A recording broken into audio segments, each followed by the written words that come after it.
Throughout the Resident Evil series, we've seen a multitude of weapons, and I think some of the designs of these weapons stand out compared to the rest. So today I wanted to make a video talking about my 10 favourite looking weapons throughout the series. Keep in mind that this list is of my personal favourites, so your 10 would probably differ from mine. Also, I haven't put these in a strict order, mainly because I don't think there's a weapon that necessarily takes the number one spot.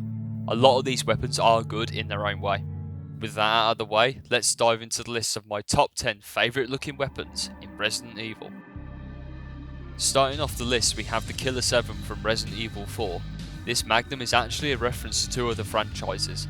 The design is taken from the Terminator, and the name of the weapon comes from the game Killer 7, which the producer of Resident Evil 4, Shinji Mikami, also worked on, and a game I've personally enjoyed playing, so it was nice to see it being referenced here.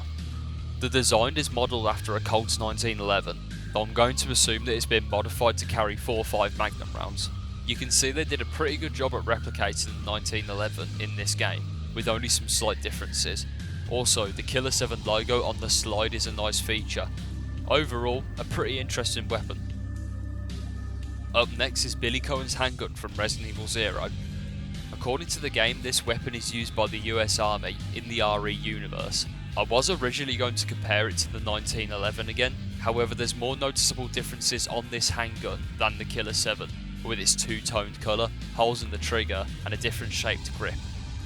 Out of the two handguns available in Resident Evil 0, Billy's is my favourite.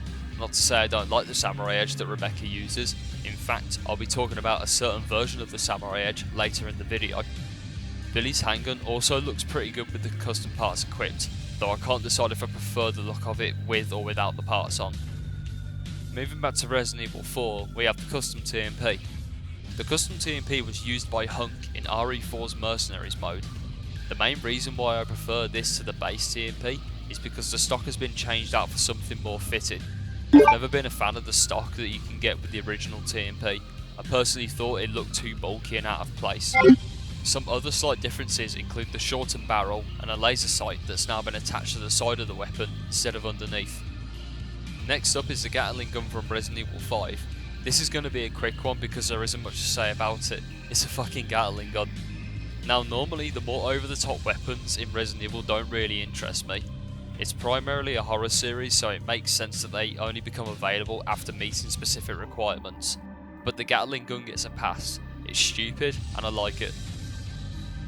Moving on, we have the H&K MP5, specifically the version from Resident Evil 5.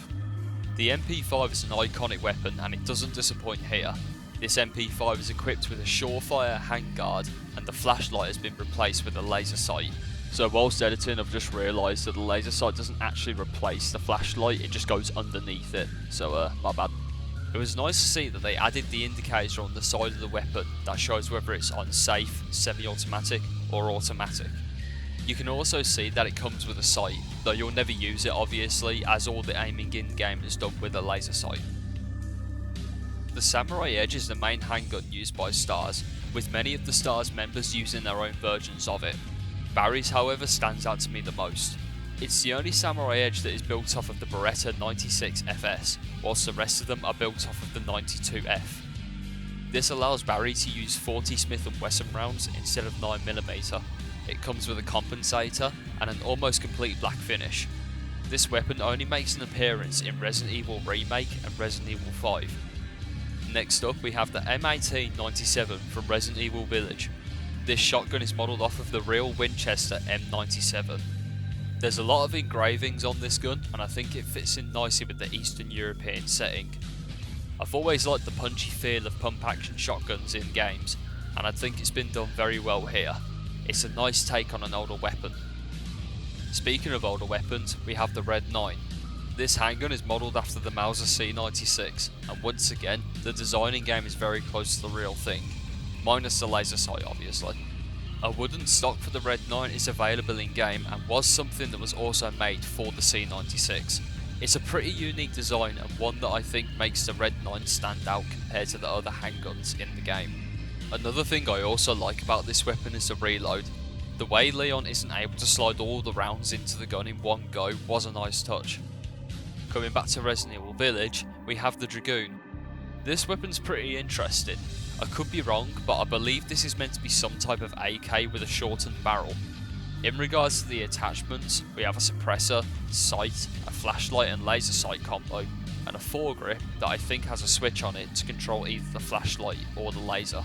As you can tell, it's a pretty kitted out weapon, and I think it makes sense that it's used by Chris Redfield in his segment of the game. It's a pretty neat weapon and one I have fun using. Finally, we have the Broken Butterfly from Resident Evil 4. I really like the look of this revolver. The Broken Butterfly is a hybrid of the Smith & Wesson Schofield and the Colt Single Action Army revolver. The over-the-top recoil gives this gun a very powerful feel, and the top breaker design allows for a nice looking reload. And that's all for this video. Thanks for watching this top 10. If you guys enjoyed this video, then I might make some more of these in the future. Have a good one.